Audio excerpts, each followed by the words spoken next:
Good morning students. और कैसे हैं? फाइन। लास्ट क्लास में आपने डेमोस्ट्रेटिव प्रोनाउन के बारे में पढ़ा था। प्रोनाउन के बारे में काफ़ी हद तक आपको ये जानकारी होगा, काफ़ी हद तक आपको ये समझ में भी आ चुका होगा कि प्रोनाउन का किसी भी सेंटेंस में वर्क क्या रहता है। तो प्रोनाउन के बारे में ये देखें कि प्रोनाउन किसी भी सेंटेंस का एक सब्जेक्ट का रोल कर लेता है, ये किसी भी सेंटेंस में ऑब्जेक्ट का रोल कर लेता है, या किसी भी सेंटेंस में एक प्रीपोजिशन के ऑब्जेक्ट के रूप में बिहेव करता है। तो इस तरीके से डेमोन्स्ट्रेटिव प्रोनाउन या प्रोनाउन या किसी भी काइंड का प्रोनाउन है। तो प्रोनाउन जो रहता है वो तो नाउन की जगह पर यूज होने वाला वर्ड रहता है। तो जिस तरीके से आपने नाउन के डिफरेंट काइंड्स के फंक्शंस देखे थे कि नाउन किसी भी सेंटेंस में किस किस तरह का रोल करता है, जिस तरह का रोल एक नाउन करता है उसी तरह का रोल प्रोनाउन भी करता है। तो जैसे आपने डेमोन्स्ट्रेटिव प्रोनाउन भी देखे कि this that this those such one और द सेम सच एज, इस तरीके के डिफरेंट वर्ड्स और उनके यूजेज कि किस तरह से किसी भी सेंटेंस में एक सब्जेक्ट की तरह, एक ऑब्जेक्ट की तरह, या किसी प्रीपोजिशन से कवर न कराकर प्रीपोजिशन के ऑब्जेक्ट के रूप में। तो इस तरह से प्रोनाउन किसी भी सेंटेंस में एक फंक्शन करता है। आज की क्लास में आप रिलेटिव प्रोनाउन पढ़ेंगे। प्रोनाउन के बारे में तो जानते हैं कि प्रोनाउन क्या करता है, प्रोनाउन किसी भी सेंटेंस में किस किस तरह का रोल करता है। अब इस प्रोनाउन के साथ में एक रिलेटिव वर्ड लगा है। रिलेटिव के बारे में तो जानते हैं कि हमारे बहुत सारे हम लोग के संबंध रहते हैं, एक रिलेशन होता है, और ये रिलेटिव रिलेट शब्द से बना हुआ एक वर्ड है। और रिलेट क्या रहता है? एक संबंध बताना, एक संबंध स्थापित करना, जिससे एक रिलेशन शब्द बना। रिलेटिव्स जो हमारे रिश्तेदार संबंधी, वो हमारे रिलेटिव्स कहलाते हैं। इस टॉपिक में जो प्रोनाउन, एक रिलेटिव प्रोनाउन, इसके अंतर्गत मैंने 3 वर्ड लिखे, हु, हुम और दैट। हालांकि हुज भी है, लेकिन इसके बारे में डिफाइन नेक्स्ट क्लास में होगा। आज की क्लास में आप हु, हुम और दैट का यूज देखेंगे कि ये किसी भी सेंटेंस में किस तरह का यूज होते हैं। आपने देखे थे नॉमिनेटिव केस, जो पर्सनल प्रोनाउन का एक केस रहता है। इसके अंतर्गत जितने भी प्रोनाउंस आते हैं वो सारे के सारे प्रोनाउंस सेंटेंस में सब्जेक्ट का रोल करते हैं। इसी तरह आपने ऑब्जेक्टिव केस के जो प्रोनाउन देखे तो किसी भी सेंटेंस में एक ऑब्जेक्ट की तरह बिहेव करते हैं। यहाँ पर भी हु जो शब्द है ये एक नॉमिनेटिव केस का, नॉमिनेटिव या इसी को सब्जेक्टिव केस भी बोला जाता है।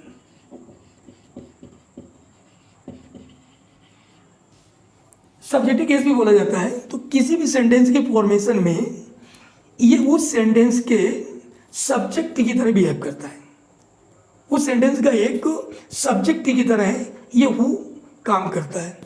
इसके बाद हुम के बारे में देखें तो हुम उस सेंटेंस में एक ऑब्जेक्ट का रोल करता है।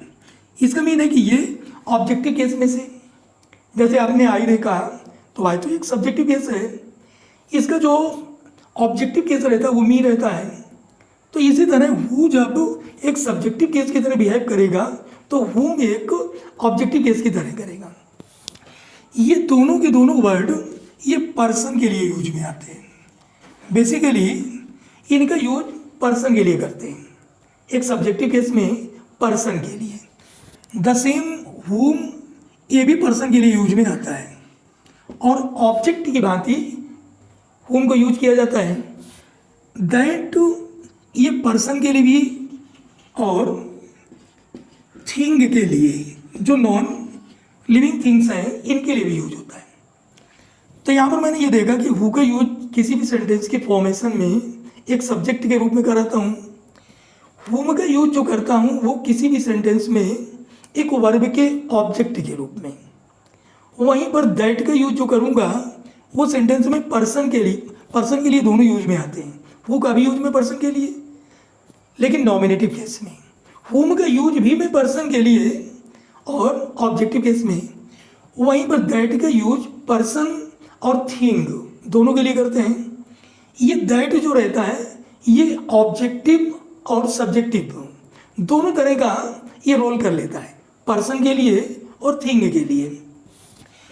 इसके बाद ये आपका सब्जेक्टिव एज वेल एज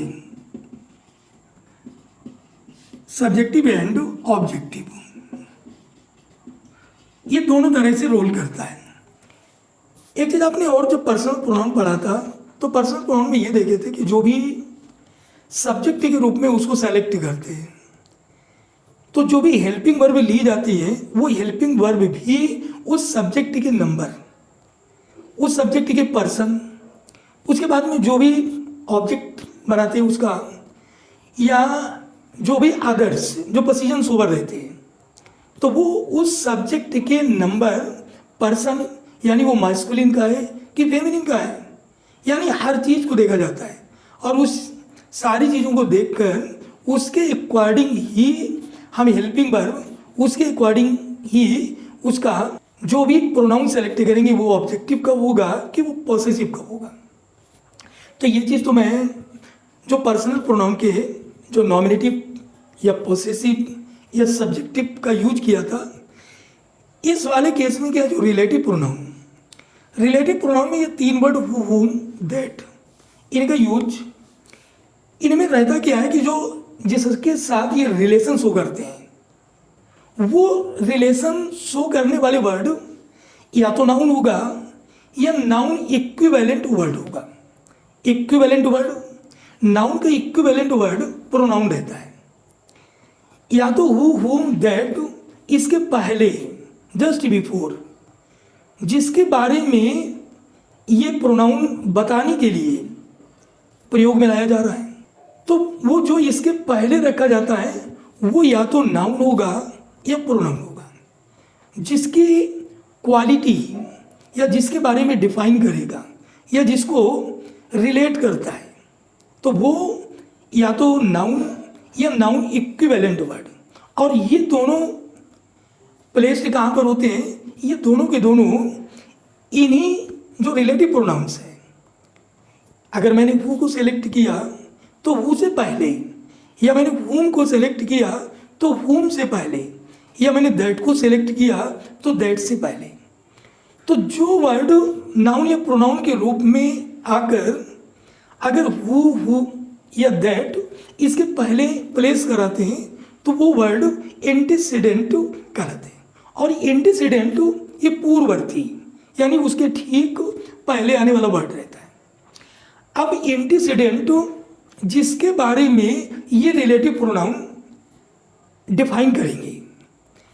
अब इनमें देखिए एक चीज़ और रहता है, ये जो भी सब्जेक्ट के रूप में या ऑब्जेक्ट के रूप में, इनके बाद में जो हेल्पिंग वर्ब सेलेक्ट करते हैं वो हेल्पिंग वर्ब या जो भी प्रोनाउन लूँगा पॉसेस इसका है, पर्सनल प्रोनाउन से है, तो वो सारे के सारे किसको देखकर प्लेस किए जाते हैं, वो इन्हीं एंटीसीडेंट को, जो इनके पूर्ववर्ती है, और ये पूर्ववर्ती या तो नाउन होगा या प्रोनाउन होगा, इसी के अकॉर्डिंग ही हेल्पिंग वर्ब सेलेक्ट की जाती है, इसी के अकॉर्डिंग ही प्रोनाउन सेलेक्ट करेंगे। तो इट मीन्स कि जो भी एंटीसीडेंट रहते हैं, तो एंटीसीडेंट का काम क्या रहता है, इसी के बारे में जो हु के बाद में जो भी क्लॉज बनता है वो क्लॉज डिफाइन किसको करता है, वो डिफाइन इसी नाउन या नाउन इक्विवेलेंट वर्ड जिसे प्रोनाउन बोल रहा हूँ, इसी को डिफाइन करने के लिए ये पूरा का पूरा क्लॉज कार्य करता है। तो ये जो डिफाइन करने वाला क्लॉज रहता है, ये क्लॉज ही एक इसे सबऑर्डिनेट क्लॉज कहते हैं या एडजेक्टिव क्लॉज कहते हैं। अब इनमें जो हु, हुम या दैट, हु, हुम ये जो रिलेटिव प्रोनाउन है, आपने इंट्रोगेटिव वर्ड्स के नाम से भी जाना होगा। तो ये देखने में इनका यूज मैं जो अभी तक करता आया, तो एक क्वेश्चन वर्ड के रूप में, WHO वर्ड के रूप में इनका यूज करता था। तो वर्ड एक ही है और एक ही वर्ड के डिफरेंट यूजेज हैं, यानी हु का मैं एक क्वेश्चन वर्ड के रूप में भी, जैसे मैंने बोला हु आर दे, तो हु आर दे, तो यहाँ पर मैं हु को देख रहा हूँ कि हु एक क्वेश्चन वर्ड के रूप में यूज हो रहा है। अब मैं इसी को यहाँ पर मैं एग्जाम्पल देके एक्सप्लेन करेंगे। यहाँ पर मैंने लिखा हु आर दे, तो यहाँ पर मैं हु के बारे में एक इंट्रोगेटिव वर्ड के रूप में जान रहे हैं कि ये इंट्रोगेटिव वर्ड है, इसके बारे में पूछ रहा है कि हु आर दे। अगर मैं हु का यूज किसी भी सेंटेंस में करता हूँ तो उसके सब्जेक्ट के बारे में जानकारी होता है। तो यहाँ पर ये कौन की सेंस में एक इंट्रोगेशन कर रहा है, क्वेश्चन कर रहा है। अगर मैं यही एग्जाम्पल इसी का use this is the boy,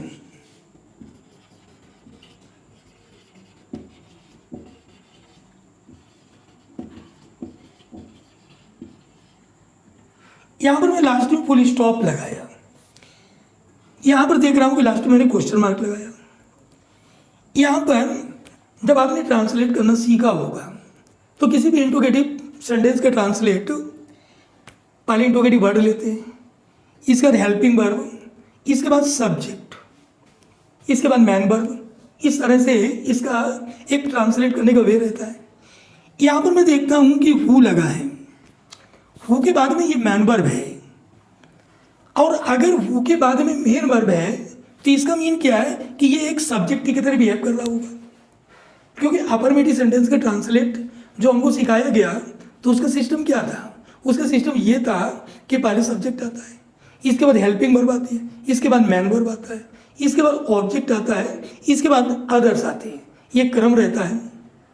कुछ टेंसेज ऐसे रहते हैं कि जिनमें हेल्पिंग वर्ब यूज में नहीं आता है। जैसे हमने पास्ट इंडिफिनिट के अफर्मेटिव सेंटेंस को देखा तो पास्ट इंडिफिनिट टेंस की अफर्मेटिव सेंटेंस में हेल्पिंग वर्ब का यूज नहीं करते हैं। हेल्पिंग वर्ब इसके निगेटिव और इंट्रोगेटिव में। तो यहाँ पर मैं अफर्मेटिव सेंटेंस में मेन वर्ब की सेकंड फॉर्म यूज किया जाता है। तो यहाँ पर देखते हैं कि मेन वर्ब की सेकंड फॉर्म गेव लगा हुआ है और गेव से पहले हु लगा है। अब अगर इस हु के बारे में थोड़ा ध्यान दें तो यहाँ पर हु हमको किस तरह का लग रहा है। इसका मीन क्या है कि ये एक सब्जेक्ट की तरह बिहेव करता है। जैसा कि मैंने आपको ऊपर बताया कि हु का यूज पर्सन्स के लिए, व्यक्तियों के लिए एक सब्जेक्ट के रूप में, हुम का प्रयोग व्यक्तियों के लिए एक ऑब्जेक्ट के रूप में। अगर ये ऑब्जेक्ट के रूप में होता तो ऑब्जेक्ट यहाँ पर देखते हैं कि ये हु के ठीक बाद ये मैन वर्ब है। अगर मैं इसी सेंटेंस को दिस इज द बॉय, यहां पर मैंने होम लिख दिया, होम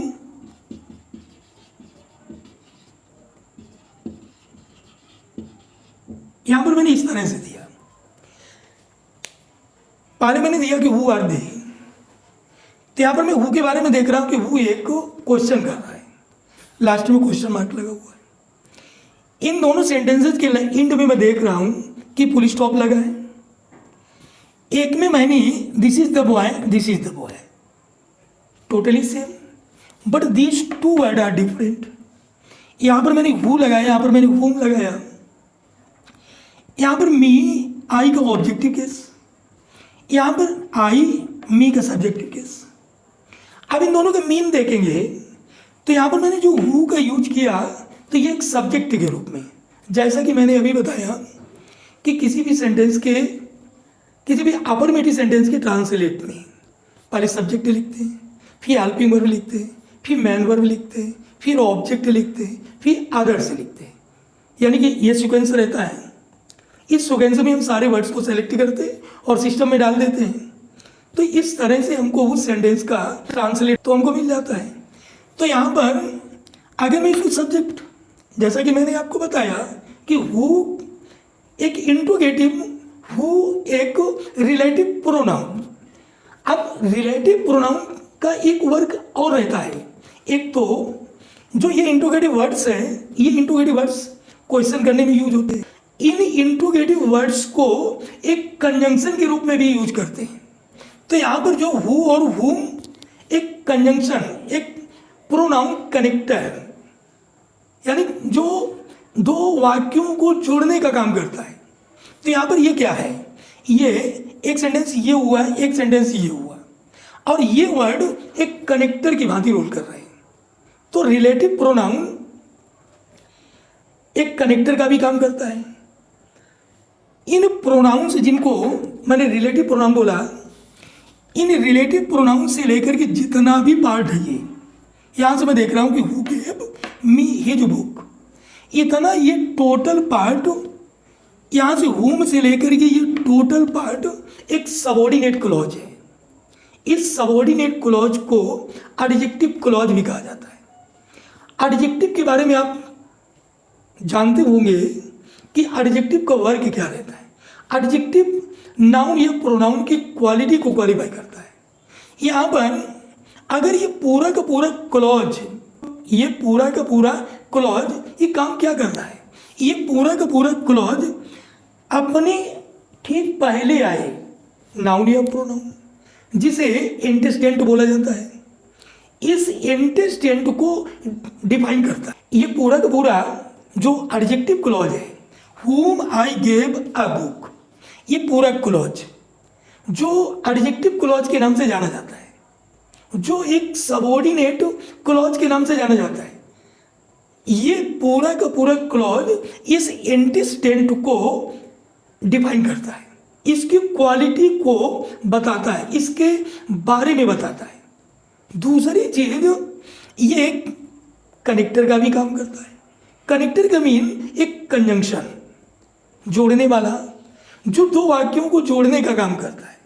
तो यहाँ पर ये कंजंक्शन भी है। यहाँ पर ये पूरा का पूरा जो जो कनेक्टर से लेकर के सारा का सारा पार्ट, ये पूरा एक क्लॉज है। और क्लॉज के बारे में हम ये जानते हैं कि इसमें सब्जेक्ट रहता है और वर्ब रहता है। एक क्लॉज बनाता है, एक फुली मीनिंग, एक सेंटेंस का ये एक पार्ट रहता है और फुली मीनिंग देने में अनेबल रहता है। उसका एक वाक्यांश रहता है, एक क्लॉज होता है जिसमें सब्जेक्ट और वर्ब रहता है। तो ये क्लॉज इसको डिफाइन कर रहा है। और इसके ठीक पहले, वो चाहे नाउन हो या नाउन इक्विवेलेंट वर्ड हो, जिसे एंटीसीडेंट के नाम से जाना जाता है, इसको क्वालिफाई कर रहा है, इसको डिफाइन कर रहा है। अब यहाँ पर हम ये चीज़ देखेंगे तो इसके दो नाम, इनको मैं इंट्रोगेटिव वर्ड WHO वर्ड भी जानते हैं। इनको इस काइंड में जो रिलेटिव प्रोनाउन है, एक रिलेटिव प्रोनाउन में यही WHO वर्ड एक कनेक्टर का रोल कर रहे हैं, एक कंजंक्शन का रोल करते हैं। इन कंजंक्शन अपने से पहले आए जो एंटीस्टेंट, जो नाउन या प्रोनाउन रहता है, उसके बारे में बताने का काम करते हैं। अब यहाँ पर मैं ये देखता हूँ, यहाँ पर जो भी हेल्पिंग वर्ब या मेन वर्ब या जो भी प्रोनाउन पर्सनल प्रोनाउन से रिलेटेड है, वो किसके अकॉर्डिंग रहता है, या जो वर्ब रहता है वो किसके अकॉर्डिंग होगा। यहाँ पर वो वर्ड किसके लिए बोला गया, ये वो वर्ड इस बॉय के लिए बोला गया। अब यहाँ पर जितने भी हेल्पिंग वर्ब, मेन वर्ब या प्रोनाउन, ये इसके मुताबिक होंगे। इस जो एंटीस्टेंट होगा इसके अकॉर्डिंग ही हेल्पिंग वर्ब होगा, इसके अकॉर्डिंग ही प्रोनाउन होगा। अब यहाँ पर देखता हूँ कि this is the boy who gave, ये बॉय को देखकर एक एग्जाम्पल और देते हैं। यहाँ पर हिज जो लगा है, ये बॉय एक मैस्कुलिन जेंडर है, ये जो इसी बॉय के लिए बोला गया, दिस इज द बॉय, ये वही लड़का है। हु गेव मी, जिसने मुझे दी, हिज बुक, अपनी किताब। तो ये हिज शब्द किसको रिलेट करता है, ये हिज शब्द इस बॉय को रिलेट करता है। तो यहाँ पर ये हु एक सब्जेक्ट के रूप में, और ये पूरा का पूरा क्लॉज एक सबऑर्डिनेट क्लॉज। और ये जो कनेक्टर है, इन कनेक्टर्स को, कनेक्टर का मतलब मीन कंजंक्शन, और इन कंजंक्शन का नेम क्या रहता है, ये सबऑर्डिनेटिंग कंजंक्शन रहते हैं। और सबऑर्डिनेटिंग कंजंक्शन का फंक्शन क्या रहता है? तो सबऑर्डिनेटिंग कंजंक्शन का फंक्शन कॉम्प्लेक्स सेंटेंस बनाने का होता है।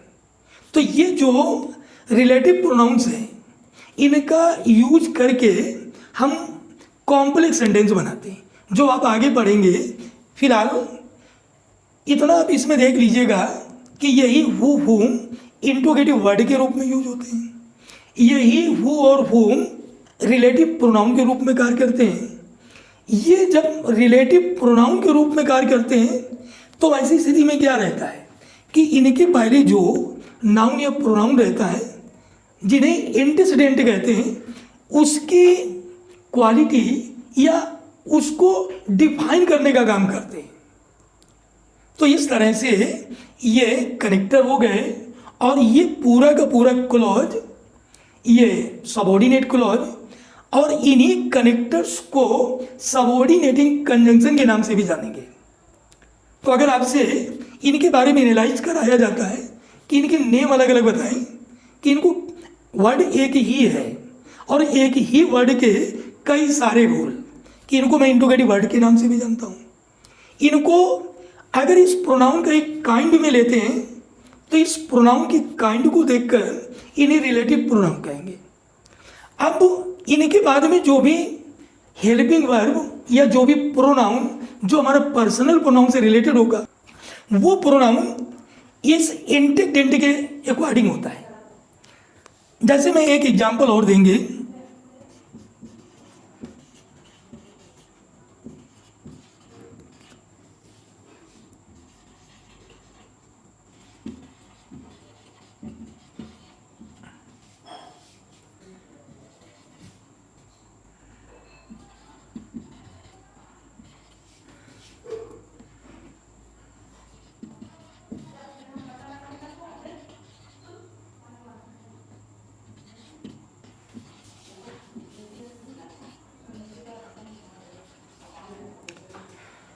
इस एग्जाम्पल में देखेंगे the boy who has cheated मी।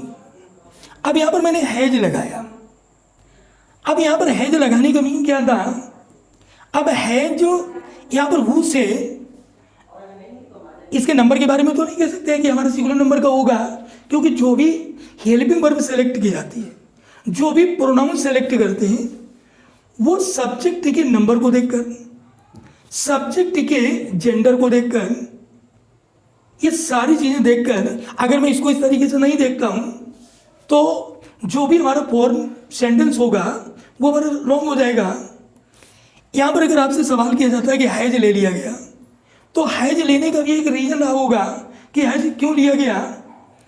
तो यहाँ हैज जो इसको देखकर नहीं, ये हैज जो डब्ल्यू वाले को नहीं देखकर, यानी ये एक तो सब्जेक्ट है। अब इसके नंबर को मैं कैसे जानूंगा?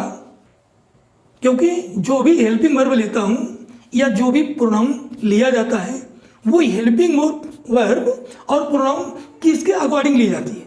वो अकॉर्डिंग सब्जेक्ट के नंबर और पर्सन को देखकर। अब यहाँ पर मैं हु को देखूँ तो हु के अकॉर्डिंग मैं उसके पर्सन की जजिंग नहीं कर सकता हूँ, उसके नंबर की जजिंग नहीं कर सकता हूँ। वो डिसीजन करेगा कौन? वो डिसीजन करता है एंटीसीडेंट, क्योंकि एंटीसीडेंट को ही देखकर हेल्पिंग वर्ब और मेन वर्ब का सिलेक्शन होता है। तो यहाँ पर मैंने है जो सेलेक्ट किया है वो इस बॉय को देखकर, तो यहाँ पर इसको हु को देखकर नहीं कर रहे हैं।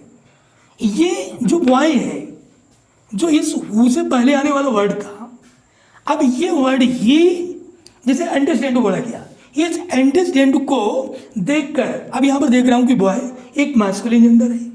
अगर ये मास्कुलिन जेंडर है तो इसका मीन यहाँ पर देखेंगे इस बारे में कि यहाँ पर बॉय था, तो बॉय एक मास्कुलिन जेंडर है।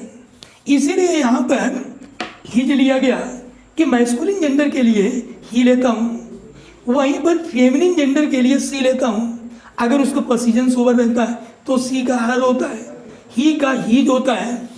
तो अगर ये ही को रिलेट करेगा तो हीज आ गया। यहाँ पर ये सिंगुलर नंबर का सब्जेक्ट है। अगर ये सिंगुलर नंबर का सब्जेक्ट है तो इसके अकॉर्डिंग यहाँ पर हैज आ गया। तो इसको मैच करेगा, क्योंकि जब आप ट्रांसलेट करते हैं तो ट्रांसलेट में जो भी हेल्पिंग वर्ब और मेन वर्ब सेलेक्ट की जाती है वो किसके अकॉर्डिंग ली जाती है, वो किसको देख करके लिया जाता है, वो सब्जेक्ट के नंबर को देखकर। और इसके बाद जो उसमें प्रोनाउन सेलेक्ट करता हूँ तो प्रोनाउन वो हमारा किस पर्सनल प्रोनाउन के किस पर्सन से रिलेटेड है। अब हमारा उसमें मैस्कुलिन से है कि फेमिनिन से है कि न्यूटर से है, तो इन सारी चीज़ों को देखते हैं। ऐसा नहीं होता है कि वो हमारी मर्जी पर निर्भर नहीं करता है। यहाँ पर वर्ब का सिलेक्शन, यहाँ पर प्रोनाउन का सिलेक्शन वो किसके अकॉर्डिंग हो रहा है। प्रोनाउन को सिलेक्शन हुआ तो इस जो एंटीजेंडर के रूप में आया उसके जेंडर के अकॉर्डिंग। जो वर्ब का सिलेक्शन हुआ उस एंटीजेंडर के नंबर के अकॉर्डिंग। तो इस तरह से मैं ये बोल सकता हूँ कि जो भी हेल्पिंग वर्ब या जो भी प्रोनाउन वो सारी की सारी चीज़ ये जो रिलेटिव प्रोनाउन बोला जाता है इनको देखकर नहीं करते हैं। ये सारी चीज़ें इस एंटीजेंडर को देखकर की जाती है। यहाँ तक तो आपकी समझ में आया होगा। यहाँ पर मैंने आपको हु और होम में ये अंतर देख लिया कि हु का यूज एक सब्जेक्ट के रूप में। सब्जेक्ट के रूप में कैसे? अगर ये सब्जेक्ट के रूप में है तो गेव मैन वर्ब हुआ, बिल्कुल सिंपल ही। ये सब्जेक्ट है तो सब्जेक्ट के बाद में मेन वर्ब की बारी आती है। यहाँ पर ये ऑब्जेक्ट की तरह बिहेव कर रहा है, क्योंकि this is the boy home I gave, मैंने दी अ बुक, किसको? इस लड़के को। आई गेव अ बुक, इस लड़के को। दिस इज द बॉय, ये वही लड़का है। whom I gave a book, जिसे मैंने एक किताब दी। तो जिसे मैंने दी तो देने वाला कौन? वही डोर होगा। तो यहाँ पर ये सब्जेक्ट का, ये ऑब्जेक्ट का। तो ये बॉय क्या है? एक ऑब्जेक्ट का रोल कर रहा है। क्यों? दो सब्जेक्ट, बॉय भी सब्जेक्ट है, ये वो भी सब्जेक्ट है, ये whom भी ऑब्जेक्ट है, ये बॉय भी ऑब्जेक्ट है। तो इस तरह मेरे कहने का मीन क्या कि जब कभी भी इनमें वर्ब करेक्शन करना होगा, इनमें प्रोनाउन करेक्शन करना होगा, तो इनका करेक्शन किस चीज पर डिपेंड करता है? ये करेक्शन इसी एंटीस्टेंट के नंबर और इसके जेंडर को देखकर, नंबर को देखकर वर्ब को सेलेक्ट करते हैं, नंबर को देखकर वर्ब को सेलेक्ट करते हैं, इसी के जेंडर को देखकर इस किस कैटेगरी का प्रोनाउन सेलेक्ट करेंगे वो जेंडर को देखकर। तो इस तरह से मैं हु और हुम यूज कर लेते हैं। अब इनमें दैट भी शामिल है। दैट के बारे में मैंने क्या बताया? देखिए, हु के बारे में सब्जेक्ट के रूप में पर्सन के लिए, हुम का प्रयोग ऑब्जेक्ट के रूप में पर्सन के लिए। दो तो फिक्स हो गए कि हु का यूज में पर्सन के लिए सब्जेक्ट के रूप में, हुम का यूज पर्सन के लिए ऑब्जेक्ट के रूप में। इसके बाद इसमें दैट वर्ड आता है। दैट का यूज मैं कैसे करूँगा? दैट का यूज भी पर्सन के लिए करते हैं, दैट का यूज मैं थिंग्स के लिए भी करता हूँ। इनको मैं, इन दोनों को, हु और हुम, इनका यूज मैं थिंग के लिए नहीं कर सकते हैं, लेकिन दैट का यूज पर्सन और थिंग दोनों के लिए करते हैं। अब इसी में जैसे मैं बोलूँ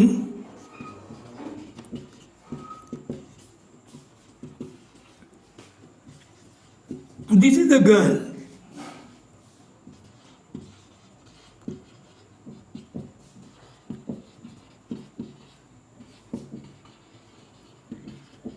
whom I teach English.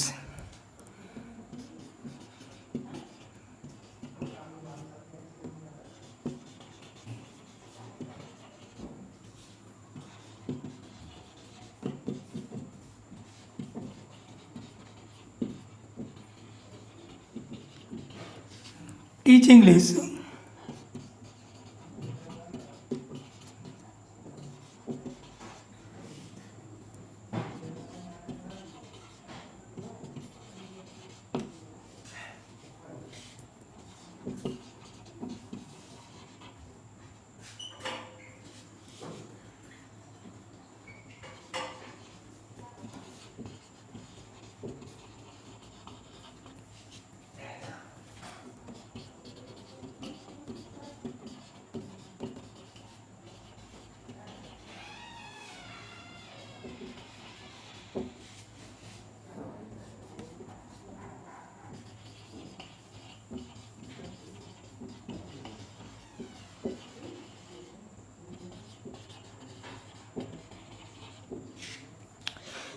Examples में देखेंगे, यहाँ पर देखिए मैंने this is the girl whom I teach English, यहाँ पर देख रहे हैं कि एक ऑब्जेक्ट के रूप में। अगर मैं गर्ल के बारे में देखें तो गर्ल एक फेमिनिन जेंडर है। अगर ये फेमिनिन जेंडर है तो इसके बाद में जो भी प्रोनाउन होगा वो फेमिनिन का होगा। यहाँ पर एक ऑब्जेक्ट के रूप में इस होम के प्लेस पर मैं दैट का भी यूज कर लेते हैं, यानी दैट पर्सन के लिए subjective as well as objective, दोनों फॉर्म में दैट को मैं सब्जेक्ट बना करके भी यूज कर लेते हैं पर्सन के केस में, दैट को मैं ऑब्जेक्ट बनाकर भी यूज कर लेते हैं पर्सन के केस में। तो पर्सन के केस में होम की जगह पर मैं दैट को भी ले लेते हैं, पर्सन के केस में हु की जगह पर मैं दैट को भी ले लेते हैं। तो इस सेंटेंस में this is the girl that I teach English, ये वही लड़की है जिसे मैं अंग्रेजी पढ़ाता हूँ। इस वाले सेंटेंस में भी देखें होम लगाया, होम के बारे में मैंने आपको आगे ये बताया कि होम एक इंट्रोगेटिव वर्ड है, होम एक इंट्रोगेटिव प्रोनाउन रिलेटिव प्रोनाउन के रूप में ऑब्जेक्टिव केस के लिए यूज करते हैं। तो ये दैट और होम ये दोनों के दोनों पर्सन के लिए ऑब्जेक्ट के रूप में। अब यहाँ पर इस एग्जाम्पल में देखेंगे कि this is the girl that teaches her brothers. अब यहाँ पर मैंने एक प्रोनाउन भी दिया हर। अब यहाँ पर हर की बात करें तो ये किसके अकॉर्डिंग, इस टीचर्स की बात करें तो किसको देखकर, हु दैट को देखकर नहीं, हु को देखकर नहीं, क्योंकि वर्ब का जो सिलेक्शन रहता है, जो प्रोनाउन का सिलेक्शन रहता है, ये तो पूरा पार्ट एडजेक्टिव क्लॉज है। एडजेक्टिव क्लॉज में प्रोनाउन भी आएगा, वर्ब भी आएगा, क्योंकि एक क्लॉज है और उसमें सब्जेक्ट और वर्ब दोनों रहता है। अगर इसमें ये प्रोनाउन है तो ये प्रोनाउन हु को देखकर नहीं, दैट को देखकर नहीं। क्यों? क्योंकि हु और दैट नंबर नहीं व्यक्त कर सकता है, हु और दैट पर्सन नहीं व्यक्त कर सकता है। अब ये मुझको, अब पर्सन में देखते हैं तो पर्सन में मैस्कुलिन भी रहता है और फेमिनिन भी रहता है। तो यहाँ पर जो भी प्रोनाउन सेलेक्ट करेंगे तो जो एंटिस्टेंट है उसके अकॉर्डिंग, तो this is the girl who. अब मैं गर्ल को देखकर कि गर्ल का नंबर कौन सा है, तो गर्ल का नंबर तो सिंगुलर है।